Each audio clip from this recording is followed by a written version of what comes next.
Hi friends, காலையில் எழுந்திரிச்சதும் தேங்காய் பால் அரைச்சி குடிக்க ஆரம்பிச்சிட்டேன்.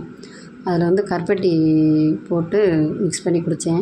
அது கொஞ்சம் இன்னும் நல்லது. அப்புறமேட்டு பாப்பா ஊர்லேருந்து வந்திருந்தது. பீட்ரூட்டு சூப்பு போட்டு ஜூஸ் கொடுங்கம்மா அப்படின்ச்சு. அதனால் பாப்பாவுக்கு பீட்ரூட்டு ஜூஸ் குடிச்சிட்டேன். இது எல்லாமே காய் கீழே உட்காந்து கட் பண்ணி வச்சுட்டு தான் அடுத்து தான் ஜூஸ் போட ஆரம்பித்தேன். உட்காந்து இன்றைக்கி என்ன சமையல்னால் சாம்பாரும் பீக்கங்காய் பொரியலும் தான்.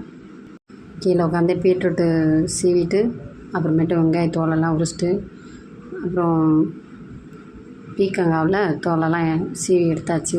எடுத்து முடிச்சுட்டு அப்புறம் டக்கு டக்குன்னு சமையல் பண்ணிக்கலாம்ல, அதுக்காண்டி தான் என்னென்ன கட் பண்ணணுமோ எல்லாத்தையும் உட்காந்து பொறுமையாக கட் பண்ணி எடுத்துட்டேன். பொறுமையாக உட்காந்து எல்லா காயும் கட் பண்ணி தட்டில் எடுத்து வச்சுட்டு அப்புறமேட்டு சாம்பார் ரெடி பண்ணிட்டேன். பருப்பு வேக வச்சு எடுத்து வச்சாச்சு. அடுத்து கடுந்தம்பருப்பு எண்ணெய்லாம் விட்டு கருவேந்தம்பருப்புலாம் போட்டு வெங்காயம்லாம் அள்ளி போட்டு வதக்கிட்டு அப்புறம் கொத்தமல்லி கொல்லை போட்டு அதையும் நல்லா வதக்கி விட்டு அப்புறம் தக்காளி அது போட்டு அப்புறம் கொஞ்சம் உப்பு போட்டு நல்லா வதக்கி விட்டேன். சாம்பாருக்கு காய் கொஞ்சம் பீக்கங்காவும் கொஞ்சம் உருளைக்கிழங்கு இருந்தது, அந்த 2 மட்டும் போட்டு சாம்பார் மாதிரி ரெடி பண்ணிட்டேன்.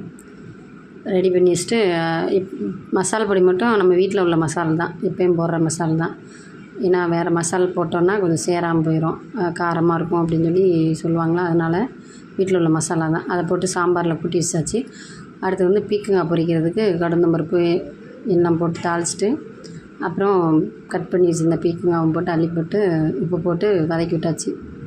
இதுக்கு என்னென்னா சிம்பிளாக எப்படி வச்சா நல்லாயிருக்கும், இன்னும் கொஞ்சம் ஏதாவது லைட்டாக ஏதாவது பொடி போடலாம் அப்படின்ட்டு வீட்டில் இருந்த மசாலா பொடி தான் கொஞ்சோண்டு போட்டு ஒரு கிண்டி விட்டேன். பார்க்க அழகாக இருந்துச்சு. நல்லா வெந்துருச்சு. வெந்ததும் காலையில் சாப்பாடு சாப்பிட்டு முடிச்சுட்டு வேலை கிளம்பிட்டோம். பை ஃப்ரெண்ட்ஸ், அடுத்த வீடியோவில் பார்க்கலாம். நன்றி.